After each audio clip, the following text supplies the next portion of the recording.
Hi everybody, it's Dawn from Crafting on the Green. I hope you're well. Today I just wanted to show you how to make this wonderful Union Jack. I'm starting to get ready for the Queen's Jubilee later this year, and as we potentially are having a street party, I want to make some little favours for everybody who comes. So I thought I'd make a Union Jack, and in here I put tea and biscuits because, well, how more British can you be than tea and biscuits? So we've got a little packet of Jammy Dodgers. Obviously you could replace that with any type of biscuit you wanted to, and then just some individually wrapped tea bags. So it's just something a little bit sweet. Obviously you could write on the front if you wanted to. You could have your road name street party, or just write something like, you know, tea with the Queen, things like that. But for now I'm just leaving mine plain until I know exactly what's happening. So I thought I'd show you how to make the Union Jack and turn it into this cute little favour.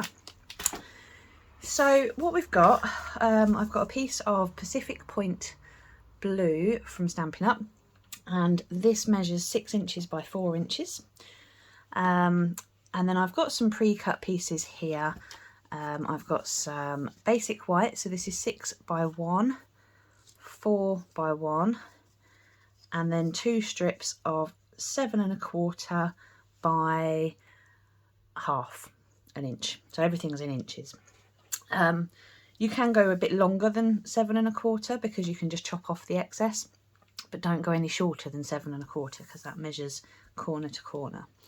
Then I've also got in real red 6 inches by 3/4 of an inch, 4 inches by 3/4 of an inch, and again another 2 strips that measure 7 1/4 inches by 1/4 of an inch. So this will get quite thick in the centre point because obviously all the layers will cross in the middle, so it does get quite thick in the middle. So it will be difficult if you wanted to fold it or something, but let me show you what we do. So I started with the thinner ones, so I wanted these to be in the background. So we're going to lay these corner to corner and stick them down, okay? Nice and straightforward. Okay. Oh, does get a little bit fiddly. So corner to corner. Okay. And then the same with the other piece. There we go. Currently got the Scottish flag on the go. So you want to make sure it does cover the corner. Obviously it overhangs a little bit, but that's fine because we're going to chop those off in a moment. Now we're going to add the red pieces. So again, we'll just add a bit of glue all the way along. You want to try not to add too much glue because if it splodges out it will be a bit of a pain to try and clean up.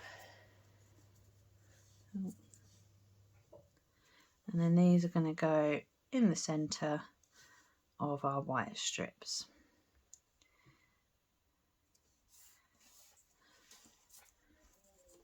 You could, of course, if you wanted to not have it all piling through the centre, you could, of course, cut it off halfway so that it doesn't cross over. But in the interest of being less faffy, this is certainly the easiest way. So now we've got our background.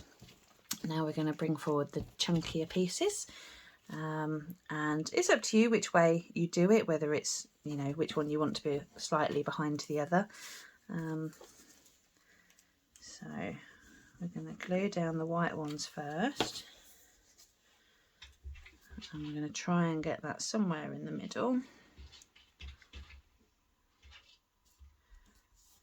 Okay, and then again with the longer piece.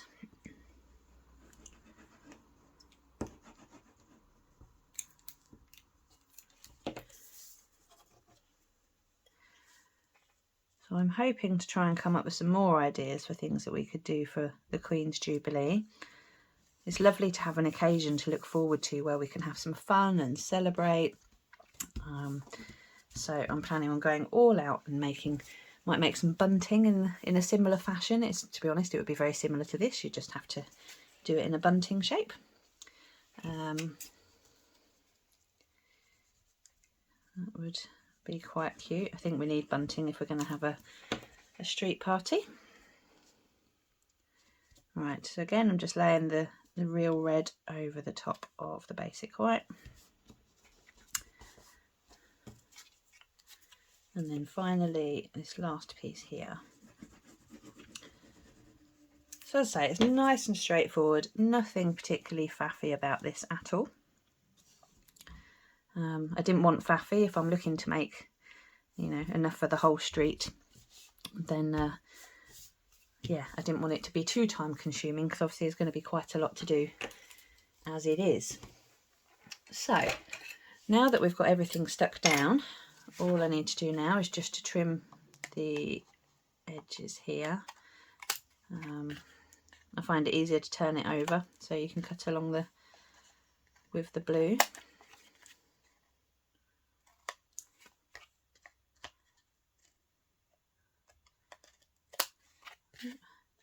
You do end up with little bits of confetti flying everywhere.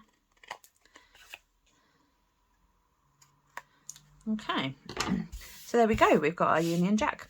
And as I say, you can decorate it further if you want to add some writing onto the front.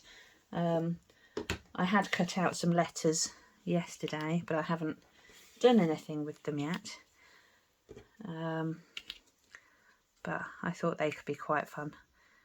I need to see if I can fit "and biscuits," but I don't think I'll be able to do it all along there. But these were done with the playful alphabet dies, also from Stampin' Up. But like I say, I'm going to leave the final decoration until I know maybe the date of the party or something like that. So anyway, now we've got our Union Jack. I've got here some more Jammy Dodgers and a couple of tea bags, decaf this time, because if you're like me, you like decaf tea. And I've got here one of the clear acetate bags. They come in packs of 50 from Stampin' Up, so that's quite a useful amount. Knowing me, I'll get through them all. So all I'm going to do is pop these in the bag.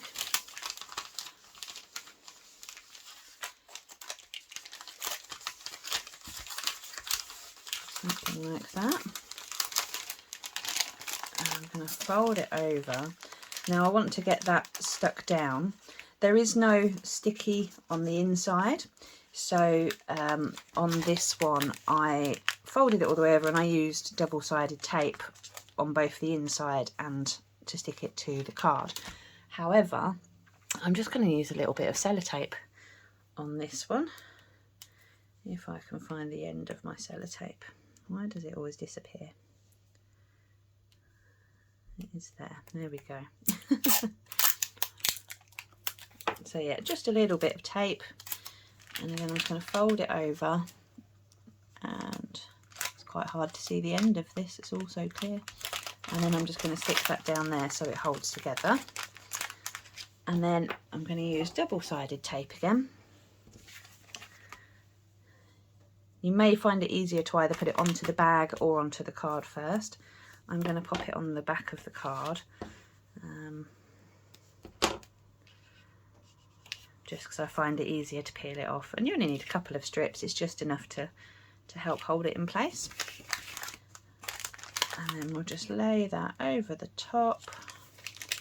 And because it's got a gap underneath, you can run your fingers under to make sure it's been stuck down properly.